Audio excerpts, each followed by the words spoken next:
The night over Montgomery was unusually still, the air thick with late summer heat and the smell of pine drifting from the woods beyond the Carter family home.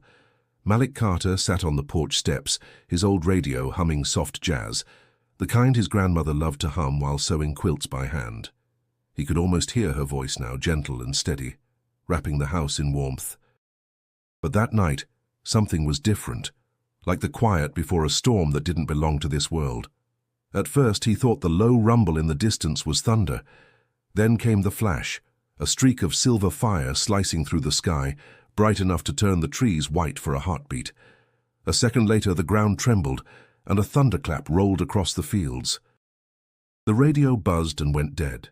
Malik froze, heart hammering. He rose slowly, eyes locked on the distant tree line where the light had fallen. He should have gone inside. His mama always said, "Don't go running toward what you don't understand." But curiosity, mixed with something deeper, something like destiny, pulled him forward. He grabbed his phone, its weak flashlight flickering, and slipped into the dark. The field grass brushed against his jeans as he crossed the back road, guided by the faint glow ahead. The air smelled strange, metallic, like burnt copper. When he reached the woods, he saw smoke curling through the trees, blue and silent, and beneath it, a crater. Inside lay something not meant for Alabama soil. It looked like a ship, though no human hands could have built it. Smooth metal shaped like flowing glass, cracked open and steaming. Sparks jumped from a wound in its hull. Malik's breath caught, then a sound, soft, broken, came from behind the wreck. He turned, and there she was. A figure crouched low, one arm pressed to her side, glowing faintly beneath torn armor. Her skin shimmered like silver marble under moonlight, streaked with blood the color of light itself. She wasn't human, and yet, as her gaze met his, filled with pain and confusion, Malik felt something unmistakably familiar. Fear, vulnerability, life. "Hey," he whispered, voice trembling. "Will you need help?" She tried to speak, but what came out was a ripple of sound, musical yet broken, like a song missing its words. Her legs gave out. Instinct took over. Malik dropped to his knees beside her, pulling the old blanket from his backpack, the one his grandma made him keep in case nights got cold on the porch. He wrapped it around her carefully, ignoring the heat radiating from her armor. "Don't die," he murmured. "Just don't."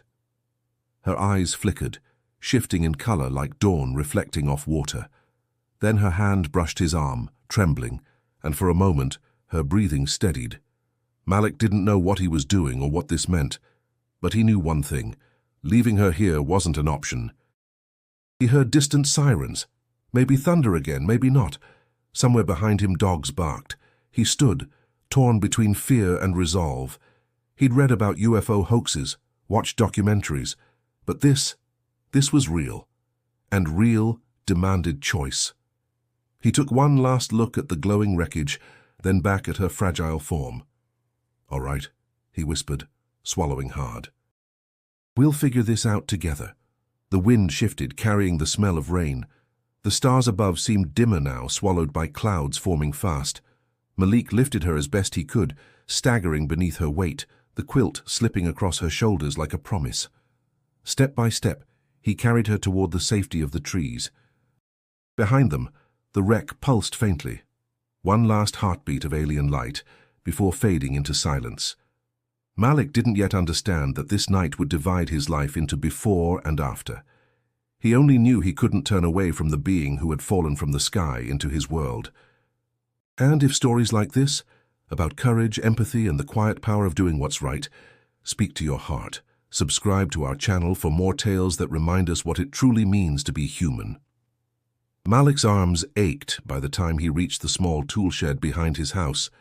The air was thick and humid, filled with the smell of oil and damp earth. He laid the alien carefully on an old mattress his father used when fixing engines late into the night. The light from the porch barely reached inside, leaving everything tinted in shadows and silver. She was still breathing, though faintly, each exhale glowing soft blue against the darkness. He stepped back, chest heaving. Okay, just breathe. You're safe now." The words were meant more for himself than her. The alien, no, the woman, moved slightly, her eyes flickering open. For a moment Malik thought she might lash out, but instead she looked at him with raw confusion.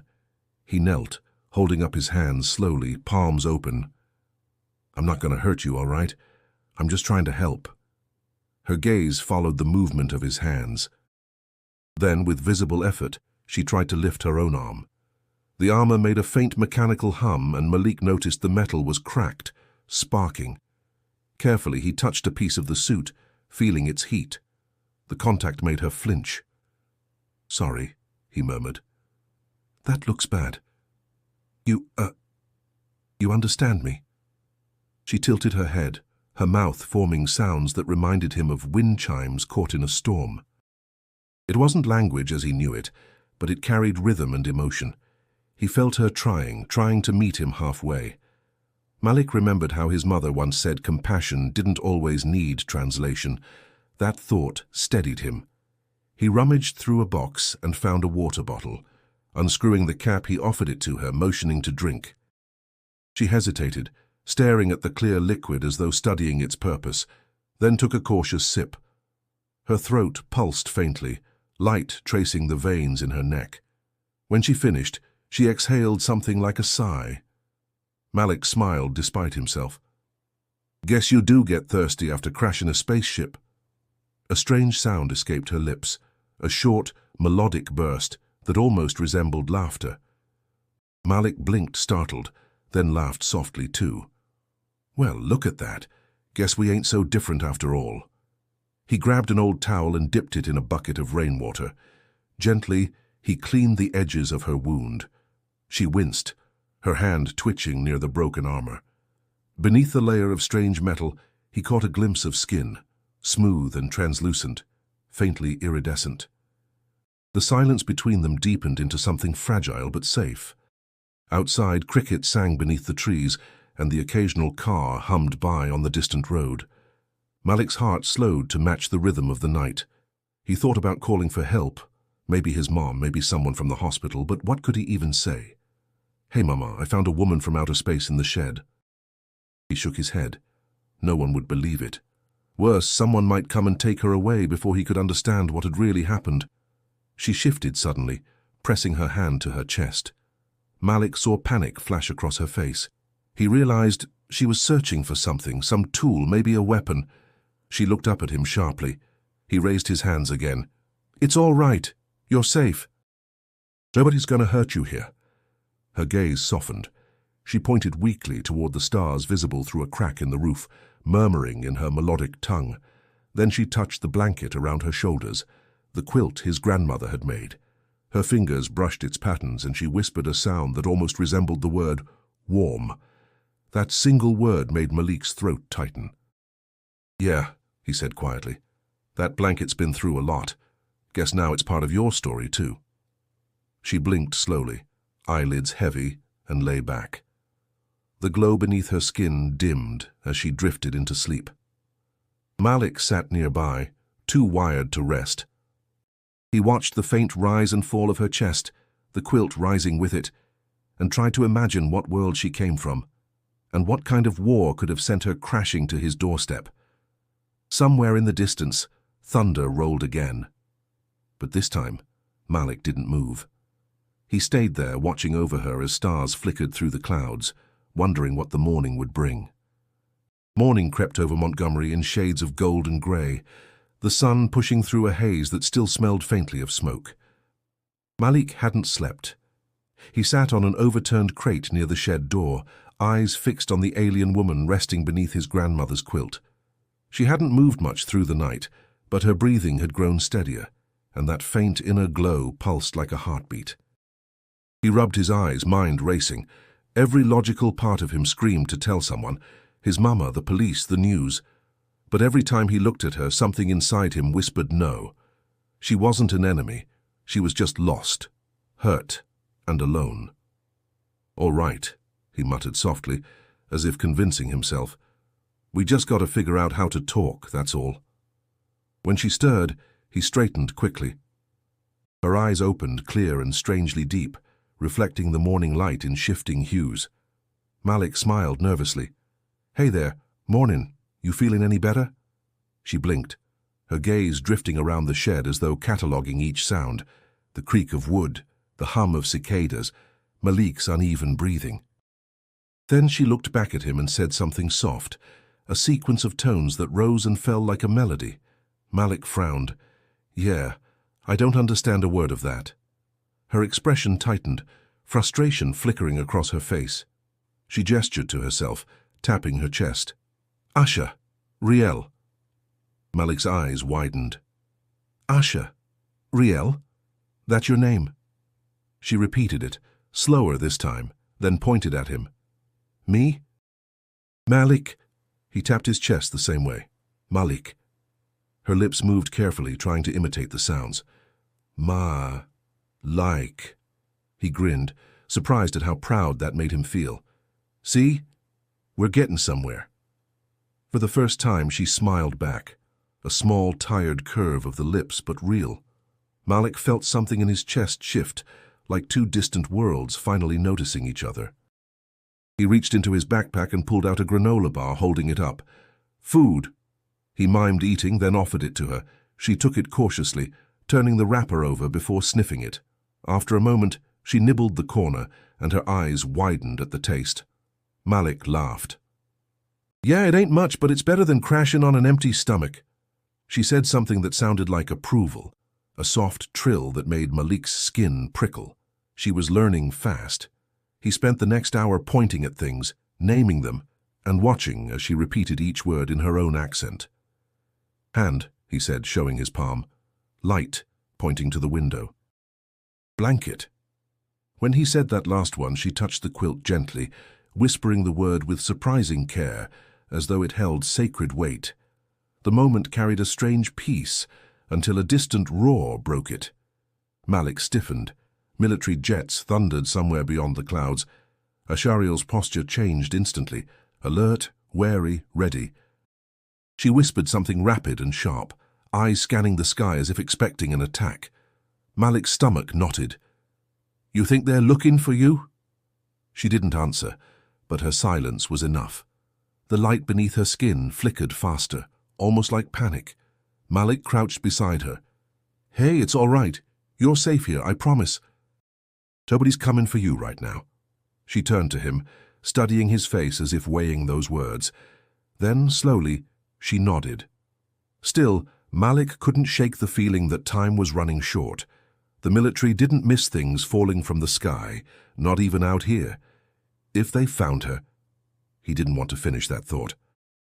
When he stepped outside for air, the world felt different, too quiet, too aware. The clouds were gathering again, and birds had gone still in the trees. He looked back toward the shed and saw her silhouette through the crack in the wood, still touching the blanket like it anchored her. He whispered to himself, "What am I getting into?" Yet even as fear crept in, another feeling rose stronger, purpose. He didn't understand her story, not yet, but something told him it mattered, and somehow, so did he. By the time the sun climbed high above Montgomery, the secret already felt heavier than Malik could carry. He sat at the breakfast table, staring into a bowl of cornflakes gone soggy, pretending to listen as his mama talked about her night shift at the hospital. Her words drifted over him like background noise. Oxygen tanks, short-staffed nurses, a patient who made it through the night. Malik nodded at the right moments, but his mind stayed with the stranger sleeping in the shed. "Baby, you hear me?" his mama asked, arching a brow. "Yeah, Mama," he said quickly. "Just tired, didn't sleep much." She gave him that look that always saw right through him. "You up late playing them games again?" Malik forced a grin. "Something like that." When she left for her morning shift, the quiet settled in like fog. His father had already gone to work at the auto shop, and his grandmother wouldn't be up for another hour. That gave him time. He slipped outside, careful not to draw attention from the neighbors, and made his way to the shed. Ashariel was awake, sitting upright on the mattress. Morning light filtered through the wooden slats, catching the shimmer of her skin. She looked stronger today, though confusion still lingered in her eyes. Malik held up a hand in greeting. "Hey, you holding up?" She tilted her head, then offered a small nod. "Malik," she said slowly, her voice low but clearer than before. Hearing his name in her voice sent a shiver through him. "Yeah," he said softly. "That's me." He crouched beside her, showing her a piece of bread and peanut butter. "Food," he said again, tapping it before taking a bite to show her. She imitated the motion, cautious but curious, then smiled faintly. That tiny smile lit the room more than the sunlight. They spent hours in that quiet rhythm, gestures, words, small laughter at mistakes. Each time she repeated something correctly, Malik felt the walls between their worlds thin a little more, but every moment of connection came with the reminder that he was hiding her. That truth pressed against his chest harder with each passing minute. When Darius texted later, "Yo, you coming to practice or what?" Malik ignored it. He didn't have the words to explain why he couldn't show up. Instead, he typed back, "Family stuff." Around noon, his grandmother called from the porch. "Malik, you out back again? Don't be hiding from chores." "Come in, Grandma," he shouted, panic sparking as Ashariel tensed. He turned back to her quickly. "Shh, stay quiet, okay? No sound. I'll be right back." She watched him carefully, as though weighing his tone more than his words. Then she nodded once, trusting him. When Malik returned 20 minutes later, heart pounding from hauling water buckets like nothing was wrong, he found her standing near the shed door, eyes wide. Through a crack, she was staring at the world outside. The tall pines, the stretch of red dirt road, the distant hum of cars. To her, it must have looked like another planet. "You can't go out there," he said, voice low. "Not yet." She turned toward him, confusion shadowing her face. "Why, hide?" she asked haltingly. Malik froze. He hadn't realized she'd learned that word. He rubbed the back of his neck.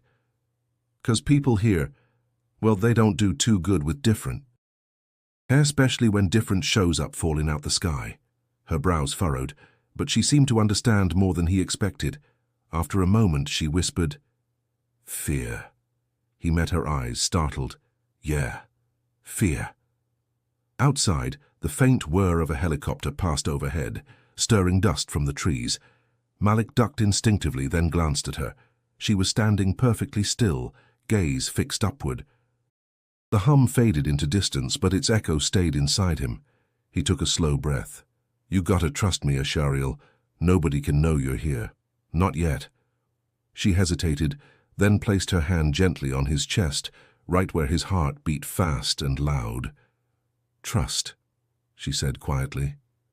Malik nodded, a knot forming in his throat. "Yeah. Trust." He didn't realize until later how fragile that promise really was, or how soon the world would test it. By the third day, Malik's secret had begun to breathe with him, every heartbeat synchronized with the weight of what he was hiding. The shed no longer felt like just a space for tools. It had become something sacred, a bridge between worlds. Each time he entered, Ashariel greeted him with quiet eyes that now held traces of trust. That morning, his grandmother Evelyn Carter stepped out onto the back porch, her shawl pulled tight around her shoulders. Her movements were slow but steady, full of the grace that came from a lifetime of knowing when to speak and when to listen. Malik froze mid-step, a glass of water in hand. "You been running back there all week," she said, her voice calm but sharp. "What you hidin', boy?" Malik's throat went dry. "Nothing, Grandma. Just, cleaning up the old shed."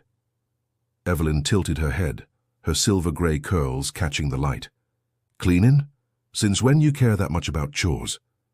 He tried to laugh, but it came out strained. "Trying to be responsible." "Mm-hmm."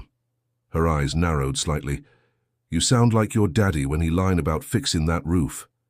She turned and walked toward the shed before Malik could stop her. His heart slammed against his ribs. "Grandma, wait." The door creaked open. Ashariel stood inside, still as stone, the blanket draped around her shoulders. For a long second, the world seemed to hold its breath. Evelyn stared, not with fear, but with the steady gaze of someone who had seen too much to be startled anymore. "Well," she finally said softly, "ain't you a long way from home?" Malik stepped between them, panicked. "Grandma, she's not dangerous. Please don't." Evelyn raised a hand, silencing him without a word. She looked at Ashariel again, her expression unreadable. "You hurt?" she asked simply. Ashariel blinked, uncertain. Malik translated as best he could, miming pain. The alien woman nodded slowly. "Then she need healing, not fearing," Evelyn said firmly. She motioned Malik aside and entered the shed, her old joints protesting each step. From the pocket of her housecoat, she pulled a small jar of herbal salve. "My grandmama used to make this for soldiers coming back from the war. Maybe it helps her too." Malik watched in awe as his grandmother dipped her fingers into the salve and gently applied it around Ashariel's wound. The alien flinched, but Evelyn murmured something soft. A hymn Malik remembered from childhood, the kind sung low during storms. The melody seemed to calm both of them. Ashariel's breathing slowed. She touched Evelyn's wrist lightly, her lips parting as if to speak. Only one word came, fragile and broken but clear. "Thank." Evelyn's eyes softened. "You're welcome, child." For the first time since the crash, Malik felt something like peace fill the air. It wasn't that the danger had passed, but that grace had entered the space between them. Later, while Ashariel rested, Evelyn sat with Malik on the back porch, a mug of tea steaming in her hands. The cicadas hummed their endless song through the heat. "You remember the stories I told you about the old days?" she asked. "How folks had to hide runaway souls, feeding them, keeping them safe till they could find their freedom." Malik nodded slowly. "Yeah, you mean the Underground Railroad stories?" Evelyn smiled faintly. "That's right. People risked everything for someone they didn't know, 'cause it was the right thing to do. Now tell me what you see out there in that shed." Malik hesitated, staring down at his hands. "Someone lost. Someone just trying to live." "Then you already know what to do," she said simply. He looked at her, surprised. "You ain't gonna tell nobody?" Evelyn took a slow sip of tea. "Baby, the world's always been scared of what it don't understand. But sometimes, God sends reminders." Maybe she one of them. That night, when Malik brought his old portable speaker to the shed, he played a tune his grandma used to hum while quilting. Ashariel listened, eyes closed, swaying slightly. Then she began to hum back, not perfectly, but with feeling. The melody carried across the humid air, weaving human memory with alien sound. And in that quiet harmony, Malik felt the wound between two worlds begin to heal. The air thickened in Montgomery, as if the sky itself had secrets it didn't want to share. News reports whispered of unidentified objects, of strange lights over the countryside. By midweek, helicopters circled the horizon, their searchlights cutting through the night like restless eyes. Malik could feel the tension everywhere, at school, in the grocery store, even in the way his father locked the door twice before bed. He walked home from class with his hood pulled up, earbuds silent. His phone buzzed with messages from Darius. "Yo, you see that convoy on Highway 231? They say something crashed out near Pine Bluff." Malik typed back a simple, "Yeah, I heard." He didn't dare say more. When he reached home, the air was heavy with the scent of rain and motor oil. His father was in the driveway, tightening bolts on a pickup engine. "You been acting strange, boy," he said without looking up. "Everything all right?" Malik shrugged. "Just tired." His father wiped sweat from his brow, eyes narrowing. "You hear all this talk on the news? Government folks poking around saying they looking for something foreign. Best not to go wandering off, you hear?" "Yes, sir," Malik said, but the words felt hollow. That night, thunder rolled low across the sky. Malik slipped out after dinner, barefoot on the damp grass, and made his way to the shed. Inside, Ashariel sat with the blanket wrapped tight around her shoulders, her silver skin glowing faintly in the dark. Evelyn had left a bowl of soup beside her earlier, untouched but still warm. "Storm's coming," Malik whispered. Ashariel lifted her gaze toward the roof where rain had begun to tap softly. "Storm," she repeated, the words slow, almost reverent. Malik smiled faintly. "For you learn fast." She tilted her head as though studying the thunder. "Noise, like war," she said, her voice uncertain. His smile faded. "You been in one, huh?" She didn't answer. Instead, she touched the burn across her armor, the metal dented and blackened. Malik saw something in her eyes that made his chest tighten. Memory, pain, the weight of command. She whispered something in her language, a melody of sorrow that almost sounded like prayer. Malik didn't understand the words, but he understood the ache behind them. He sat beside her quietly, letting the sound of rain fill the space between them. Outside, the storm grew louder. Distant sirens wailed through the wind. Ashariel stiffened, her gaze snapping toward the sound. "They seek," she murmured. "Find." Malik's stomach dropped. "You mean the soldiers?" She nodded, her face pale in the dim light. "Need go. Soon." He shook his head. "You can't just leave. You're not strong enough. You step out there, they'll—" She interrupted him gently, pointing toward the window where flashes of lightning illuminated the trees. "My people think I die. Must tell." "Must return." Malik swallowed hard. "How?" "You don't even know where they are." Ashariel pressed her palm to her chest, then gestured toward the sky. "Signal," she said, her voice faint. "Need energy." "Storm give power." He frowned. "You mean the lightning?" "Yes." Her eyes flickered with urgency. "Skyfire." "I call home." Malik stared at her, torn between disbelief and fear. "If you try something like that, they'll see it. The whole county will." "Already see," she said softly. "Humans look, but not understand." For a long moment, the only sound was rain drumming on the roof. Then Malik sighed. "If you're set on this, at least wait till it passes. You can't fight nature and the army in one night." Ashariel met his eyes, and for the first time, he saw gratitude there, real, wordless understanding. She lowered her hand slowly. "Wait," she said. He nodded, though the knot in his chest didn't loosen. "Wait." Outside, the wind howled through the pines. Malik could hear the low hum of engines on the road, soldiers moving closer each night. The storm wasn't just in the sky anymore. It was gathering around them, circling like fate. He looked at her once more, her face lit by a pulse of lightning, and whispered to himself, "This ain't gonna stay secret much longer." The rain had passed by dawn, leaving the world soaked and silent. Malik watched thin threads of mist rise from the fields as he sat by his window, hands clasped, eyes heavy from another sleepless night. His phone buzzed with alerts, military checkpoints on the outskirts of town, warnings about foreign debris, and people filming strange lights over the Alabama sky. He scrolled through them without reading. The fear in the comments felt too close, too personal. Downstairs, the smell of fried cornmeal and coffee drifted from the kitchen. Evelyn was humming softly, her voice steady as always. Malik hesitated before joining her. She glanced at him once, saw the weight in his eyes, and said nothing. Instead, she slid a plate toward him. "Eat," she said. "You'll need strength for whatever you're wrestling with." He sat in silence, pushing food around the plate. Finally, he whispered, "Grandma, what if doing what's right means putting people you love in danger?" Evelyn's eyes lifted from her cup, calm and sharp. "Then you better be real sure it's right. And once you are, you stand on it, no matter what storm comes knocking."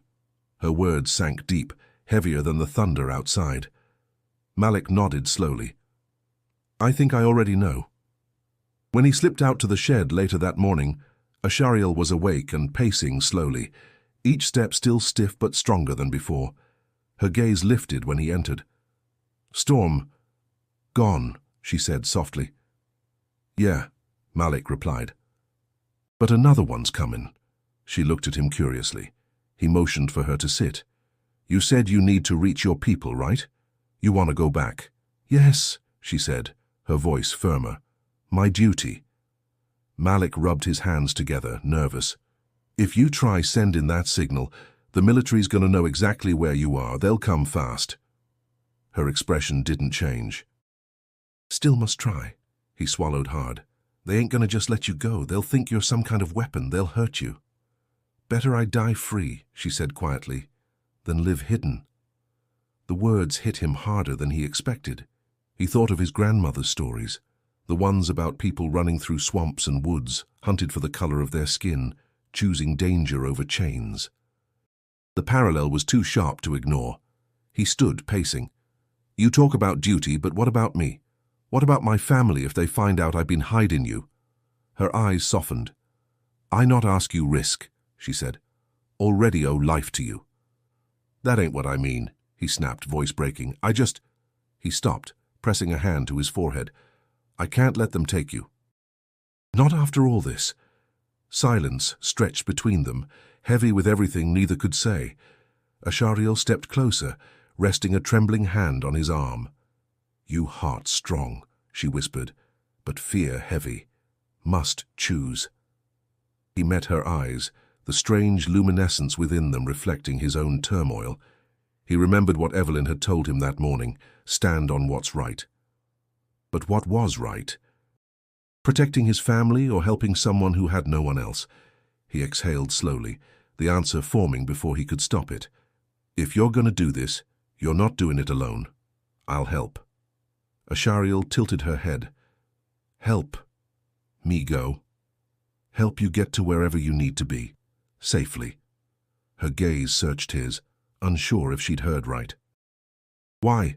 He thought about it a moment, then said, 'Cause it's the right thing, and where I come from, that still means something. She stared at him for a long time before nodding once. Then we move soon. Malik swallowed, his throat tight. He knew there was no turning back now.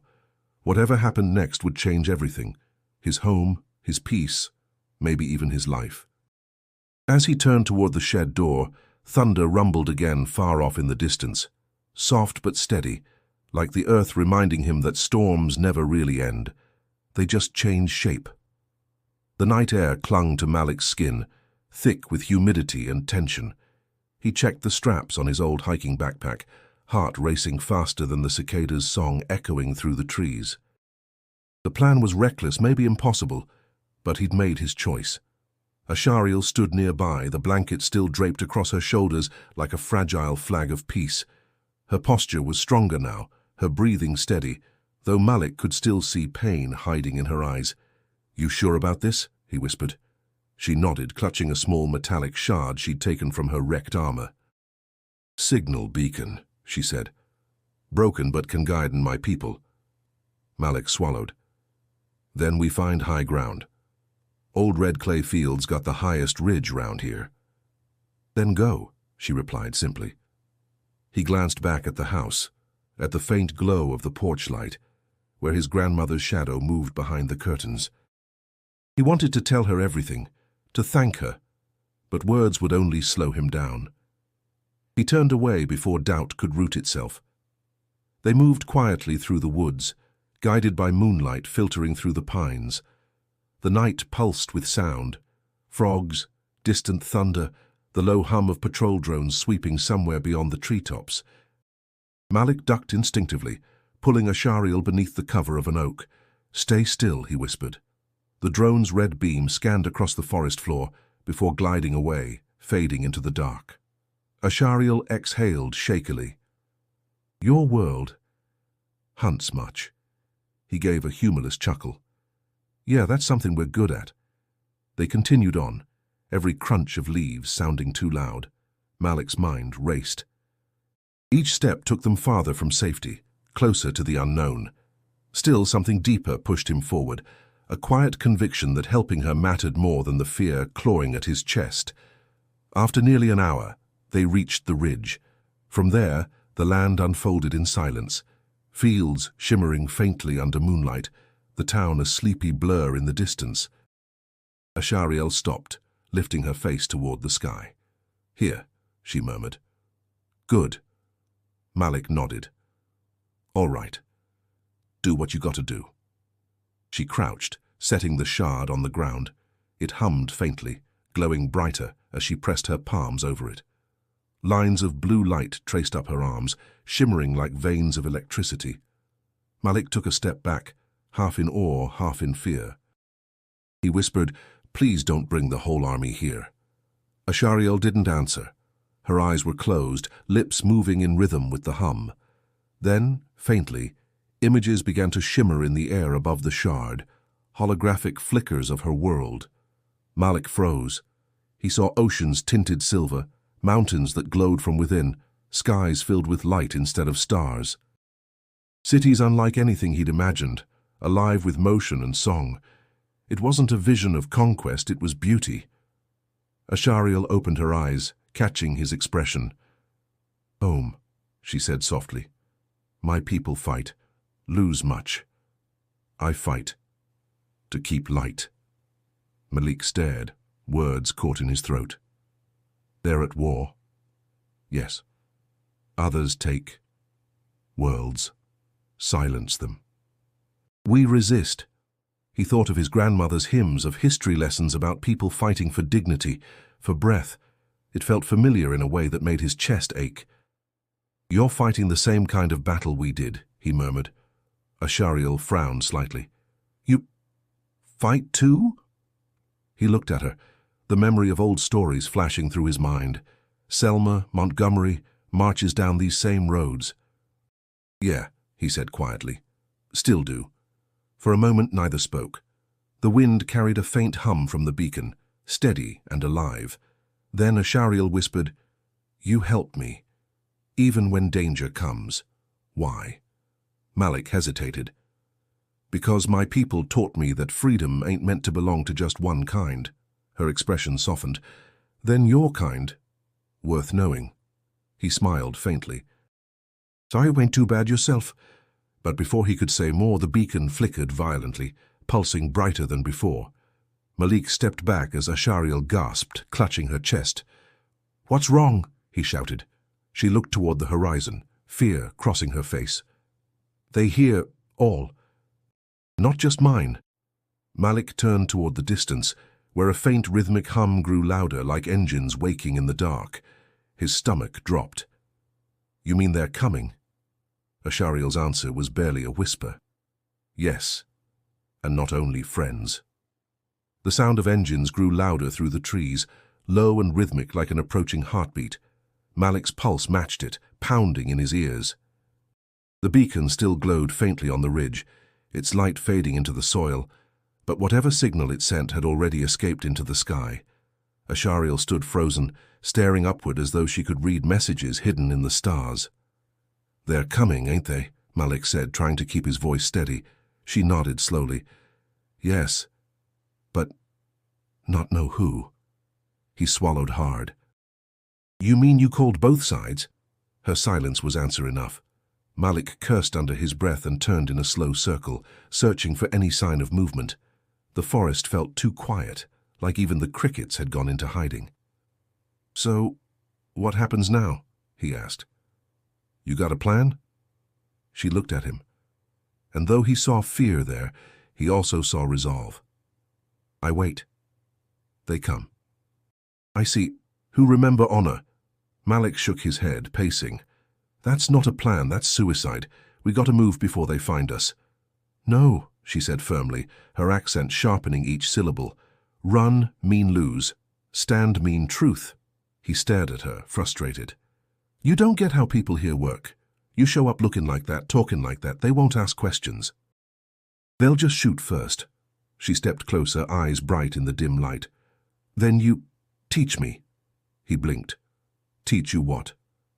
"What make humans strong," she said softly. "Not weapons, not power.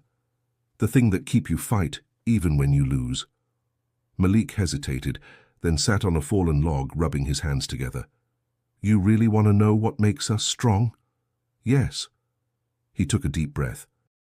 "It's memory. It's where we come from. My grandma, she still sings songs her grandma learned from folks who survived ships and chains. Every time she hums one, it's like they all still here, still fighting to breathe free. That's what keeps us going." Ashariel's eyes softened. "You remember pain and still love world?" "Yeah," he said quietly. "That's how you heal it." She crouched beside him, watching his face like she was memorizing it. "My people forget this," she whispered. "We fight, but no sing, no remember why." Malik smiled faintly. "Maybe you just needed a reminder." He reached into his backpack and pulled out a small battered notebook. The pages were filled with lyrics, sketches, and scraps of thoughts.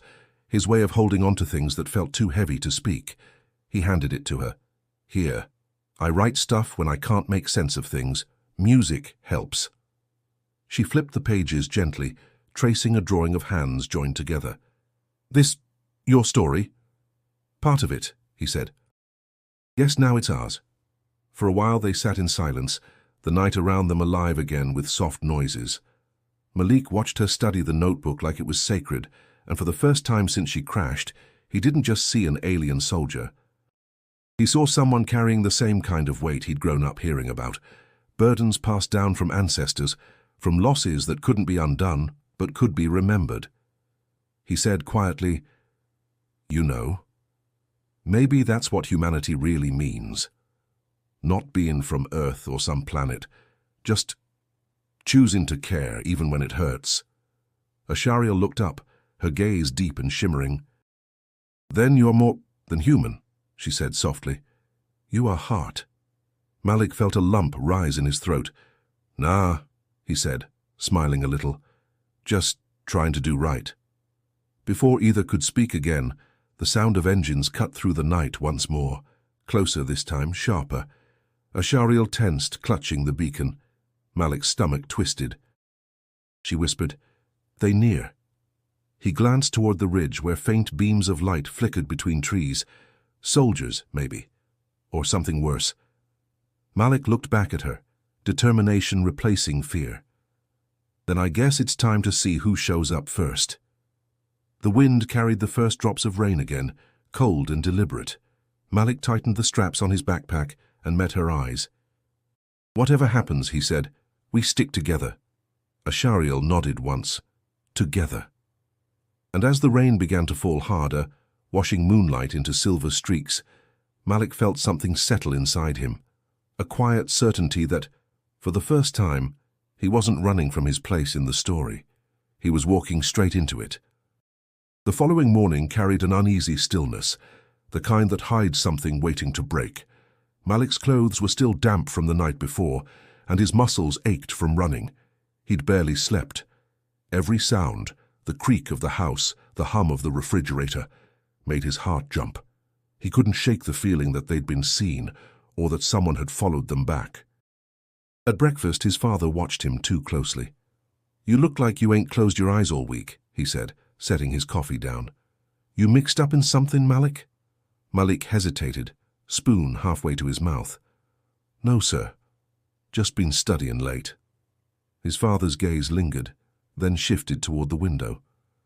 "Strange how quiet it's been. Military boys still out there sniffing around." "Heard they searched some farms down the road." Evelyn's voice cut in gently. "Let the boy eat, James. He's got enough on his mind." But Malik couldn't eat. Every word from his father felt like a warning, every glance a question he didn't want to answer. When his father left for work, Malik exhaled shakily, his spoon clattering against the bowl. Evelyn gave him a knowing look. "She's still out there?" she asked softly. He nodded. "Then you best be careful, baby. People start talking when they scared. Fear spreads faster than truth." Malik looked up, eyes wide. "You think someone suspects something?" Evelyn didn't answer. Her silence said enough. By the time he reached the shed, the unease had turned to dread. The door was ajar. His pulse quickened as he pushed it open. Inside, the blanket was gone, the mattress overturned. Ashariel was nowhere in sight. "Asha!" he whispered harshly, searching the corners. The shed felt emptier than it had ever been. He bolted toward the woods, scanning the trees. Then he saw it, boot prints deep in the damp earth, human boots. His stomach twisted. He ran faster, branches tearing at his arms until he spotted movement near the field. A group of men in uniform leading her toward a transport vehicle. "No," Malik whispered. She was struggling weakly, her hands bound with metallic restraints that glowed faintly against her skin. One of the soldiers barked orders, while another lifted a scanner over her arm. Malik recognized the insignia on their jackets, federal security, not local. Before he could think, he stepped out from behind the trees. "Hey, leave her alone!" The soldiers turned sharply, weapons half raised. "Identify yourself," one shouted. "She ain't a threat," Malik yelled. "She's hurt. She didn't do nothing wrong." "Step back," another ordered. "This area's under quarantine." Ashariel's gaze found him then, pained, pleading. "Malik," she called, her voice raw. He tried to move closer, but the soldier blocked his path, shoving him back. "Get out of here, kid." "I can't," he said through gritted teeth. "She saved me." The man frowned, lowering his weapon slightly. "Saved you?" "From what?" Malik opened his mouth, but a sharp voice cut through the air. "Take them both." Before he could react, the butt of a rifle hit his shoulder, knocking him to the ground. The impact sent pain shooting through his chest. He gasped, tasting dirt. Ashariel cried out, struggling harder, but the soldiers tightened their grip. Through blurred vision, Malik heard her shouting something in her language, her voice cracking like thunder. The glow beneath her skin pulsed violently, making the soldiers flinch. "Stop!" Malik shouted. "You're hurting her!" Then, just as suddenly, she stopped fighting. The light dimmed. Her body sagged in their hold, defeated. One of the men glanced toward the woods, wary. "Get her to the convoy." "Now." Malik forced himself to his knees, but before he could stand, his father's truck pulled up on the road. James jumped out, shouting, "What the hell is going on here?" The soldiers barely acknowledged him. Malik looked up, desperation in his voice. "Dad, please, they're taking her." "She ain't what they think she is." James stared between his son and the soldiers, confusion giving way to realization. "You brought this here," he whispered, anger and fear mixing in his voice. Malik froze. He couldn't answer. Ashariel met his eyes one last time as they dragged her toward the vehicle. Her expression wasn't anger. It was sorrow, betrayal wrapped in understanding. As the convoy disappeared down the dirt road, Malik sank to his knees, the weight of silence crushing him. For the first time since that night in the field, he felt truly alone. The house felt colder that night, the air heavy with silence and shame. Malik sat on the edge of his bed, his hands trembling. The sound of the convoy's engines still echoed in his mind. The sight of Ashariel bound and dragged away carved into him like a wound. Every time he closed his eyes, he saw the light fading from her skin. Downstairs, voices murmured, his father's low and sharp, Evelyn's calm but firm. Malik could make out fragments. "You hid that thing here?" his father said. "In our own backyard." "She wasn't no thing," Malik whispered under his breath, anger flickering through the grief. He finally gathered the courage to go downstairs. His father stood by the window, fists clenched. "You don't understand what you've done," he said, turning on Malik. "They could have killed us all. You brought trouble right into this house." Malik met his gaze, defiant through the tears burning his eyes. "She wasn't trouble, Dad. She was hurt. She needed help." "Help?" James barked. "You call hiding some alien soldier from the government help? Boy, you risked this family's name, our safety," Evelyn interrupted softly. "James," but he didn't stop. "Do you think compassion keeps you safe in this world? You think it pays the bills or stops bullets? This ain't a movie, Malik." Malik's voice cracked. "Then what's the point of all your preaching about right and wrong if we only do what's easy?" The room went silent except for the hum of the refrigerator. James turned away, shoulders rigid. "You're too young to understand the cost of choices." Evelyn stepped forward, her eyes steady on her grandson. "He understands more than you think," she said. "That boy saw someone in need and didn't look away. Ain't that what we taught him?" James sighed, rubbing his temples. "The world don't work like your stories, Mama." "Maybe it should," she replied. The tension broke, but the hurt stayed. Malik left the room before his voice betrayed him. He walked out into the backyard, where the air still smelled faintly of smoke and rain. The shed door hung open, the mattress overturned, a ghost of what had been. He dropped to his knees, hands digging into the damp earth. "I'm sorry," he whispered, not sure who he was talking to, her, God, or himself. Then faintly, something buzzed in his pocket. He pulled out his phone. A message blinked on the cracked screen. "Meet me behind the water tower." Midnight. The number was blocked. His heart stuttered. It could have been a trap, or it could have been her. He didn't tell anyone. When midnight came, he slipped out quietly, his shoes crunching against gravel. The air was thick with fog, the moon barely visible.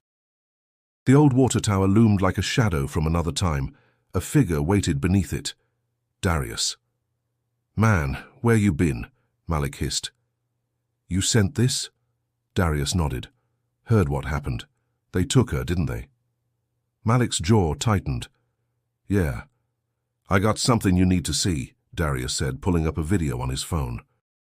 Grainy footage showed soldiers loading a glowing figure into a metal cage inside a guarded compound. A Shariel. Malik's breath caught. "Where'd you get this?" "Cousin works night shift at the depot. Said they brought her to the base near Maxwell Airfield. They ain't say much, but whatever she is, they scared of her." Malik stared at the screen, a mix of fury and resolve rising inside him. "Then that's where I'm going." Darius blinked. "Hold up, you can't just walk into a military base, Malik. That's suicide." "I don't care," Malik said, his voice low but steady. "They took her because I let 'em. I'm not sitting here doing nothing." Darius hesitated, then sighed. "You always drag me into something crazy, fine. But we'll need a plan." Malik looked toward the horizon, where faint lights glowed from the direction of the base. "We'll figure it out. Tonight's not over yet." The fog thickened, curling around them like breath. Malik felt fear claw at him, but beneath it was something stronger, conviction. He'd already chosen his side. There was no turning back. The night was thick with fog and adrenaline as Malik crouched behind the old fence bordering the Maxwell Airfield perimeter. His hands trembled, but his eyes stayed locked on the rows of floodlights washing the compound in sterile white. Darius knelt beside him, his breath loud in the silence. "You sure this is the place?" Darius whispered. Malik nodded. "That video you showed me, it's here." "Look!" He pointed toward a set of hangars beyond the main gate. A faint, bluish light flickered from inside one of them, pulsing like a heartbeat. "Man," Darius muttered, shaking his head. "You know this is crazy, right? They'll lock us up just for breathing near this place." "Then don't breathe too loud," Malik said, forcing a grin that didn't reach his eyes. He checked his backpack. A screwdriver, wire cutters, a roll of duct tape, and his phone jury-rigged with a cracked laptop battery. It wasn't much, but Malik had learned to make a lot out of scraps. "Dad taught me enough about circuits," he whispered. "We'll short the power on that back fence, sneak in through the maintenance lot." Darius stared at him. "You sure you're not secretly applying for NASA?" "Just trust me." They moved in silence, the crunch of gravel underfoot swallowed by the distant hum of generators. Malik found the control box beside the fence and knelt, hands steady despite the tremor in his chest. He pried the casing open, exposing a nest of colored wires. The memory of his father's garage flooded back. The smell of oil, the rhythm of wrenches turning. The way James Carter used to say, "There's always a way if you know where to look." He twisted two wires together. Sparks flared, the hum of electricity cutting off in an instant. The section of fence before them dimmed. "Go," Malik whispered. They slipped through the gap, keeping low. Malik's pulse roared in his ears. Every light felt like a spotlight, every gust of wind a warning. They reached the hangar wall and crouched beneath a small window. Darius peeked inside first, then glanced back, wide-eyed. "She's in there, man. In some kind of containment pod." Malik risked a look. Ashariel sat inside a transparent chamber, hands bound, head bowed. Tubes connected to her armor, drawing faint streams of light into humming machines. Around her, soldiers moved methodically, taking readings and notes. Rage surged through him. "They're draining her," he whispered. "Malik," Darius said sharply, "we can't just—" But Malik was already moving. He slipped along the wall toward the side door, punching in a code on the keypad panel using a trick he'd seen his dad use on busted locks. The door clicked open. "Man, you wild," Darius muttered, following.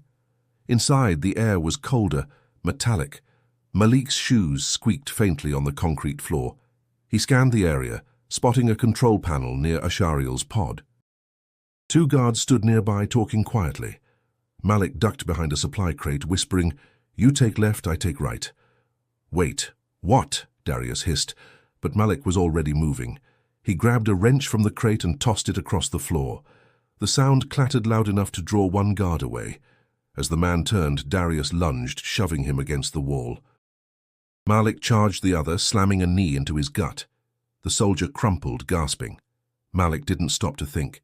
He rushed to the control panel and yanked the cables free. The pod's glow flickered, then dimmed. "Asha," he called, her head lifted slowly, eyes dazed but alive. "Malik?" she whispered. "Hold on," he said, slamming the emergency release. The chamber hissed open. Ashariel stumbled forward, and Malik caught her before she fell. Behind them, alarms blared. Red lights flashed across the hangar. Darius cursed. "Man, we gotta go! Come on!" Malik pulled Ashariel toward the exit, her steps unsteady but determined. Soldiers shouted in the distance, boots pounding on concrete. The trio dashed through the open gate, disappearing into the fog as bullets struck the dirt behind them.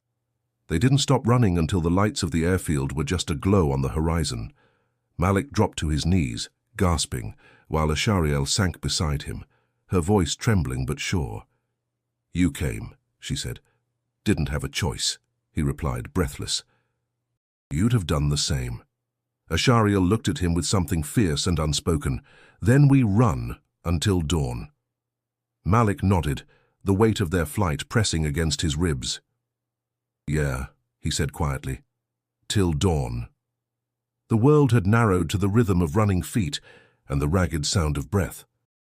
Malik, Ashariel, and Darius pushed through the misty woods until the trees thinned, giving way to the open expanse of red clay field. The soil there shimmered faintly under the first hints of dawn, a deep red that looked almost alive. Malik had come here as a kid for picnics and fireworks, but today it felt like the edge of history itself. Darius doubled over, clutching his knees. "You know," he gasped, "this wasn't part of the plan. We were supposed to sneak in, not start a war." Malik wiped sweat from his brow. "Plans change." Ashariel stood a few paces away, facing the horizon. The glow beneath her skin had returned, stronger than before. She touched the shard of her broken beacon, whispering words that sounded like prayer. Malik watched, feeling the strange vibration in the air, the hum of energy building, the pull of something greater than them. "What's she doing?" Darius whispered. "Call in her people," Malik said. "For real this time." Lightning flashed across the sky, distant but growing. Ashariel's voice rose, melodic and fierce, carrying through the wind. Malik felt it in his bones, a sound older than language, deeper than fear. Then he heard another sound, helicopters. He turned. Over the ridge, a fleet of military choppers emerged, their blades cutting the dawn into shreds. "They found us," Malik said, his voice hollow. Darius cursed under his breath. "We can still run." "No," Ashariel said sharply. Her English was stronger now, shaped by urgency. "No run, stand." Malik stared at her. "You can't fight 'em all." She looked at him, eyes blazing. "Not fight. Show truth." He didn't understand what she meant, but something in her tone silenced him.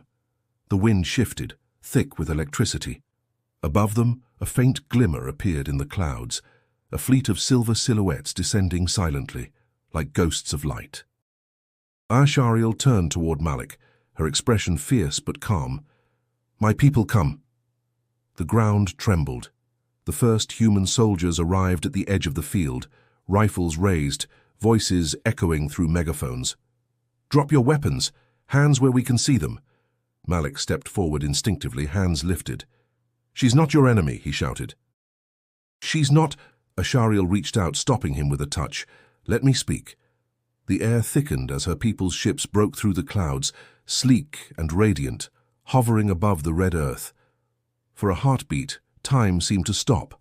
Two worlds facing each other in silence, separated by centuries of fear. Malik's throat tightened. "They're gonna shoot," he whispered. "No," Ashariel said softly. "They will see." The alien commander who stepped forward was armored in silver and shadow, his face unreadable. He spoke in her language, his tone cold. Ashariel replied, strong and unwavering, her voice carrying authority that startled Malik. The commander paused, then gestured toward Malik. Ashariel shook her head fiercely. The commander spoke again, sharper this time. "What's he saying?" Malik asked quietly. Ashariel's eyes flicked toward him. "He say, you must die, you see too much." Darius stepped back, his face pale. "We gotta go." But Malik didn't move. He looked at Ashariel and saw the battle in her eyes, the pull between loyalty and conscience. "You don't have to let them do this," he said softly. She stared at him, trembling. Then she turned back to the commander and spoke again, her words like thunder. Whatever she said, it froze the air. The commander hesitated, then slowly lowered his weapon. Around him, the alien soldiers followed suit. The humans, confused, hesitated as well. Ashariel turned toward Malik and stepped aside. "You stand," she said quietly. Malik didn't know what to do, so he did the only thing that felt right. He stepped forward, unarmed, his grandmother's quilt still slung over his shoulders. It fluttered in the wind, bright, patched, human. The sun broke through the clouds at last, spilling gold across the field, and in that moment every alien soldier, every human soldier stood silent. Then, slowly, almost reverently, the alien battalion raised their hands to their foreheads and saluted. Ashariel bowed her head, whispering, "They see now." Malik's breath trembled as he whispered back, "What do they see?" Her answer was soft as wind, "Humanity." The first light of dawn spilled across red clay field, washing the world in gold and quiet awe. For a long moment, no one moved, neither the soldiers nor the beings of light hovering above the ground. Malik stood between them, the quilt slipping from his shoulders to rest against the red soil. His chest rose and fell slowly, his heartbeat echoing louder than the hum of engines in the air. Ashariel stepped forward, her armor dimming as she spoke softly in her language. The alien commander lowered his head, listening. Malik couldn't understand the words, but he didn't need to. The tone carried something universal: plea, mercy, remembrance. Finally, the commander looked up. His voice, deep and resonant, rolled across the field like thunder fading into calm. Then, one by one, his soldiers raised their hands in solemn salute, not to their leader, but to Malik. The gesture hit him like a wave. His throat tightened, his eyes stinging. He wasn't sure what he'd done to deserve it, but the meaning settled deep in his bones. Ashariel turned toward him, her expression soft but proud. "They honor you," she said, "for courage, without weapon." Malik swallowed hard. "I didn't do nothing special." She shook her head. "You did what few do. You saw life and chose to protect." Behind them, the human soldiers stood frozen in disbelief. One officer lowered his rifle, his voice quiet. "Stand down," he said, almost to himself. "Nobody fires." The others followed, their weapons lowering like a tide pulling back to sea. For the first time, the field was truly silent. Only the sound of wind moving through the grass and the faint hum of alien ships filled the air. Malik felt the world pause between what was and what could be. Darius stood at the edge of the clearing, his voice barely a whisper. "Man, you just stopped a war." Malik didn't answer. He wasn't sure if it was over or just waiting to begin again. Ashariel stepped closer to him.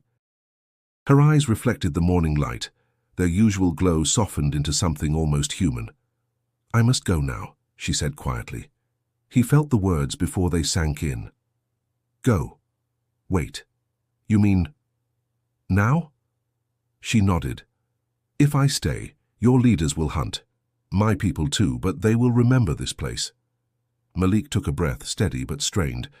"And what about me? What am I supposed to do with all this?" Her gaze lingered on him. "You live. You tell truth. You keep the song." He frowned. "The song?" Ashariel touched his chest lightly, right over his heart. "The one inside. The one that saw me not as other, but same." Malik wanted to speak, but words failed him. The lump in his throat refused to move. Ashariel stepped back, raising her arm in a slow gesture toward the sky. Her people responded instantly, their ships pulsing brighter, the air vibrating with power. The rising sun hit the quilt on the ground, making its patchwork shimmer like stained glass. Malik picked it up, holding it tightly. "Wait," he said. "If they ask what happened here, what should I tell them?" Ashariel smiled faintly. "Tell them Dawn remembered kindness." With that, she turned and walked toward the light.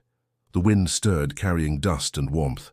As she reached the edge of the field, the ships above opened like blossoms, swallowing the sunrise in silver radiance. For a heartbeat, everything glowed, the trees, the soil, even the sky itself. And then she was gone. Malik stood alone, the echo of her words lingering like a melody he'd never forget. Darius came up behind him, eyes wide with disbelief. "You think anybody's going to believe this?" Malik looked at the sky, still streaked with gold. "Doesn't matter," he said softly. "I believe it." The hum of alien engines faded into silence, leaving only the sound of morning birds awakening. For the first time in days, Malik felt peace, not the kind that hides from chaos, but the kind that rises from it. As the last shimmer of light vanished beyond the clouds, the soldiers, human and alien alike, lowered their heads in unison, honoring the choice of one boy who dared to stand.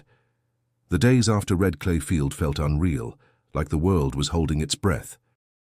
News outlets replayed shaky footage from the event, a column of light over Montgomery, soldiers lowering their weapons, a teenage boy standing alone in the dawn. Experts called it an atmospheric phenomenon.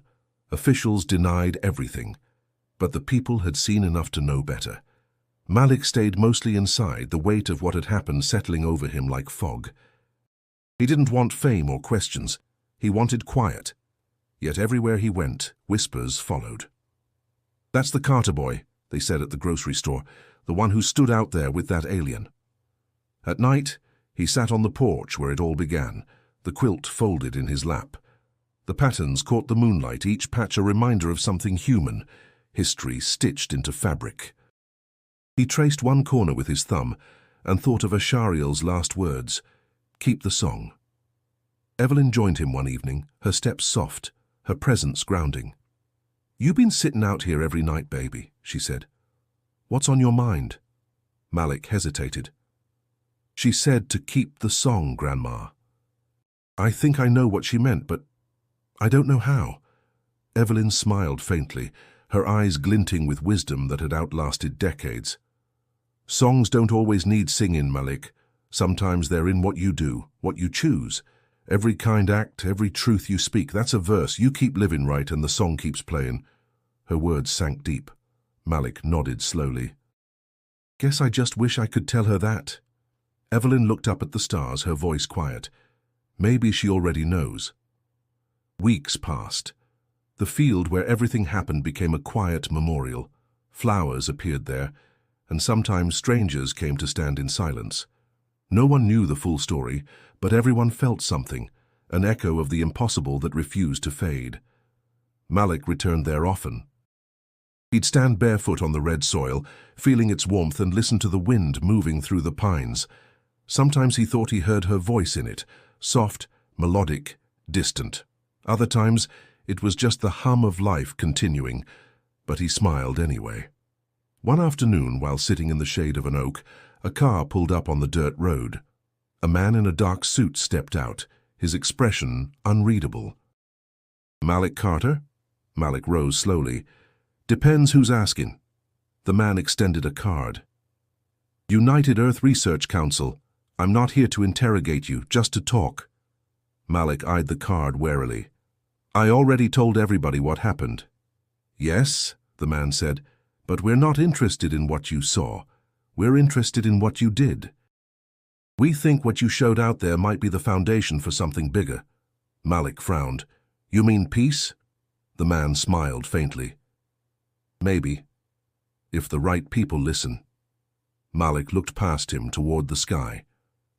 "Then they better start listening fast." The man nodded once and left, his car disappearing down the road. Malik sat back down, the card still in his hand, and stared at the quilt beside him. "Bigger," he whispered. "Guess that's what it was all for." That night, thunder rumbled in the distance, low and steady.